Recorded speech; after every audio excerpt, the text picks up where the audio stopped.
Bouncing into the air. First off, SE5,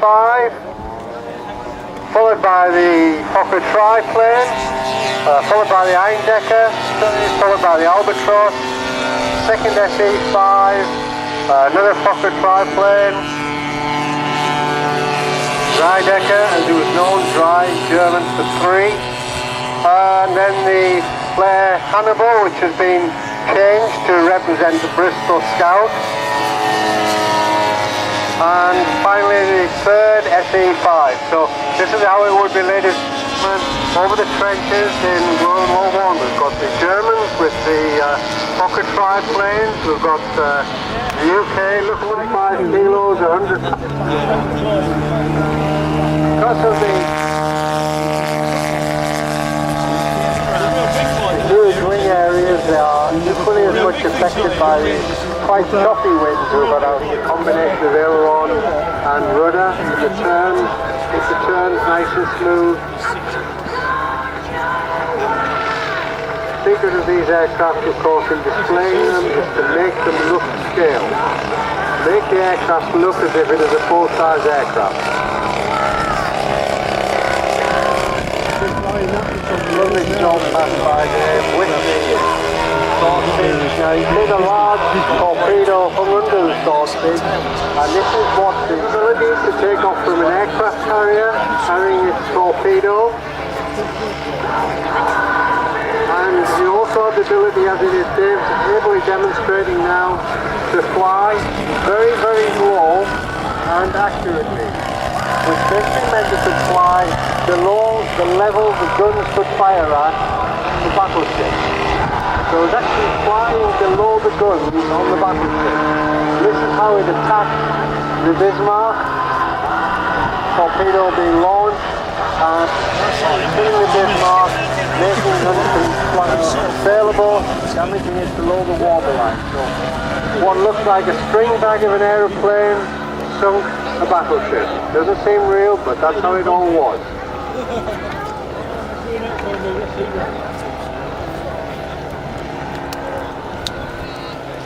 Ian loves flying these pre-war World War I early aircraft. Ian has a stable of these aircraft, a beautiful shot there, both throttled right back. You now see those huge wings generating massive amounts of lift, just demonstrating how slowly these aeroplanes can be flown. That is not a sight you'll now see anywhere in the world in full-size aviation.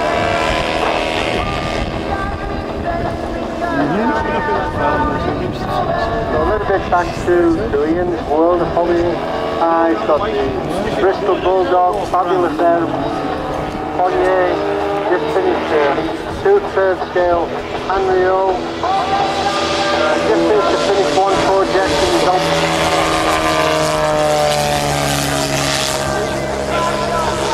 spent a lot of time researching the kinds of aircraft. We had the Eindecker, the one wing, one deck, the 3 wings of the Dreidecker. We had the Royal Flying Corps flying top with Camels, top with Cubs. The SE5 was the later of the aircraft, probably the best of the fighters. The unique aircraft in the group is the Albatross. This was totally different to the string and formers that were the basic construction of aircraft like the Dreidecker, and this used a ply construction, giving it a very, very strong monocoque fuselage. The first adoption of the monocoque structure, which led to many more aircraft being flying with this type of construction. So very confused scene, as you can see. The pilots trying to get some sort of formation, but obviously during combat it was who could get on the other person's tail, who could outclimb, who could outturn, who was the better pilot. And unfortunately it's very difficult as a commentator sometimes, but we have lost one of the SE5. It's crashed. It's been a very, very, very reliable aircraft. It's had many flights. I know the aircraft. and it's a shame to see an aircraft crash, but it's part of the hobby, and of course that made it difficult to land. And you just see the Rydecker showing its manoeuvrability with that very sharp loop. And I'm sure if we ask them nicely, they're going to demonstrate that there we are, really pulls it around the turn. So a lot of pilots actually lost their lives practicing in these aircraft. Obviously there were single-seat aircraft that were going from construction booths before the days of any computers or simulators, so they couldn't fly in flight simulators. And these were the very early days because they got a shot at the opposition.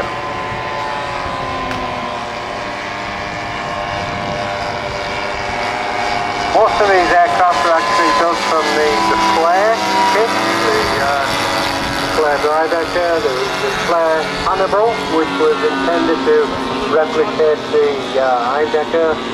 The Bristol Scout is built from this, change the tail profile to give it a more scale appearance.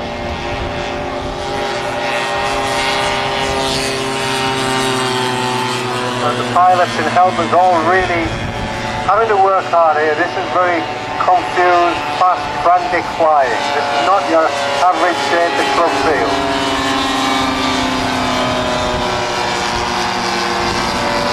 Very entertaining to watch, and I know the team of lads who are flying out there, mostly from the Catton area, that's down in the Midlands. They've been flying like this for several years now. Well respected, this play team, and they all enjoy the flying. The aircraft now are going to be lining themselves up for the difficult piece of this flying, which is to get the lightly loaded, fairly unstable aircraft back on the ground.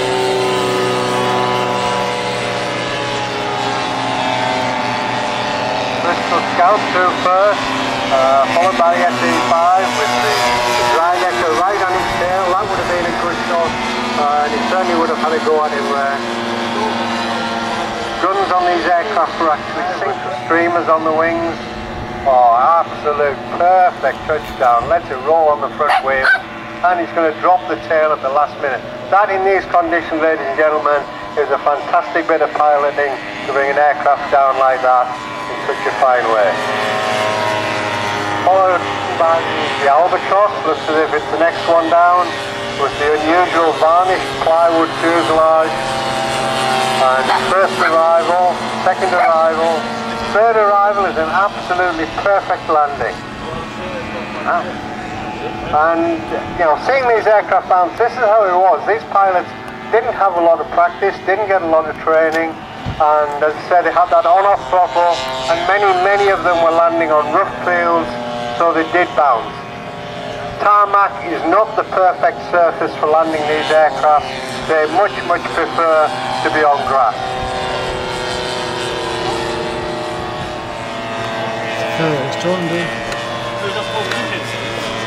Okay, that's the Albatross clear, and we've got the Rydecker now. Dead engine, no propeller rotation, he's got no choice. Another absolutely perfect landing.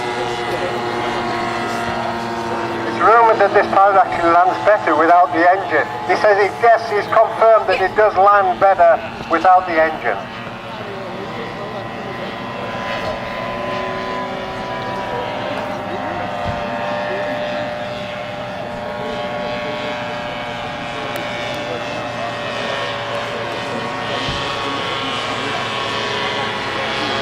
So next one on approach, the Bristol Scout, the Flare Hannibal kit basically, and this is a great model, a lovely build. I've got one myself. Some nice wood, excellent kit, around about £150 for a Hannibal kit. A very enjoyable build and a real fun aircraft to fly.